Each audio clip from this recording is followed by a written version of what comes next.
Family and friends, I am just checking in with you on an update for Biking for Babies, which is now just over 1 week away. So we learned this last week that the ride will not be happening as planned. We will still be riding, but as planned would have been that we have 4 different routes across the country, northern, southern, eastern, and western, that all ultimately meet in St. Louis for a big celebration of life. Well, due to the resurgence of COVID cases in the 9 states that we ride through and all the various regulations that we have to comply with, it just became nonsensical, I guess, to continue the ride and frankly not safe. So one of the rules in one county was that we could not ride without masks on, which is just next to impossible in the heat. The other big piece is that where we are going to have our big celebration of life in St. Louis, we can now only have 10 people. So it just wasn't feasible. But we will still be riding. It will just solely be in Wisconsin. So Wisconsin has one of the lowest amounts of resurgence of cases, and we can still have 50 people gathered together. So change of plans.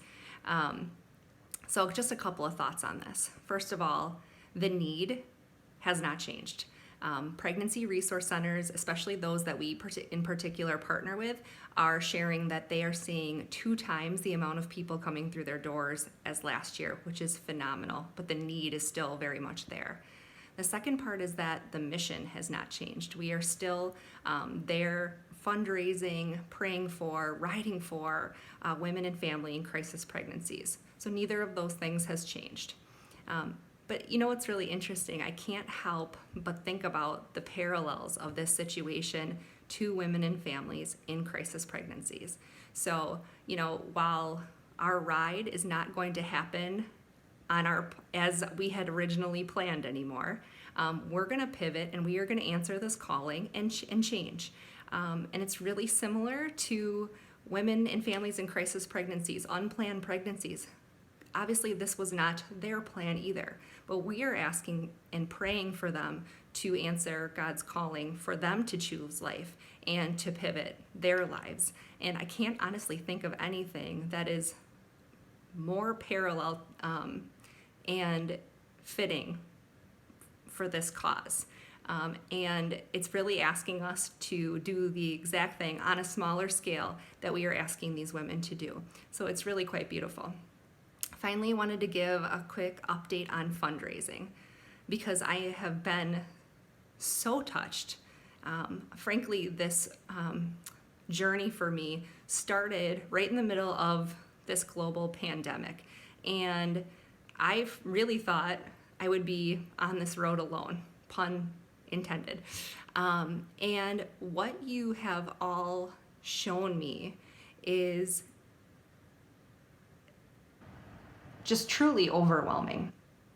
So far, 70 families, friends, coworkers have chosen to support me and support Biking for Babies, raising just over $7,000 for this organization. My goal was $5,000.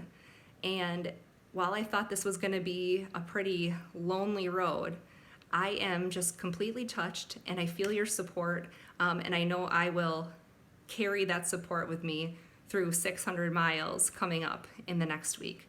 I honestly cannot thank you enough for all of that. What you have really been for me is exactly what pregnancy resources centers are for these women. You have provided me with hope, you have provided me with support, you have provided me with love, and that is exactly what we are doing for these women and their families. So again, just another very strong, vivid parallel for me. If you haven't had a chance to donate yet, there's absolutely still time. I'll make sure to include the link, and I would really, really appreciate your support. I think that's it for now. Next up is The Ride, and to be honest, I could not be in a better place mentally, physically, spiritually. I'm totally ready for this. I'm really excited. Thank you so much for listening to this, and I hope you and your family enjoy a wonderful holiday weekend. Thank you.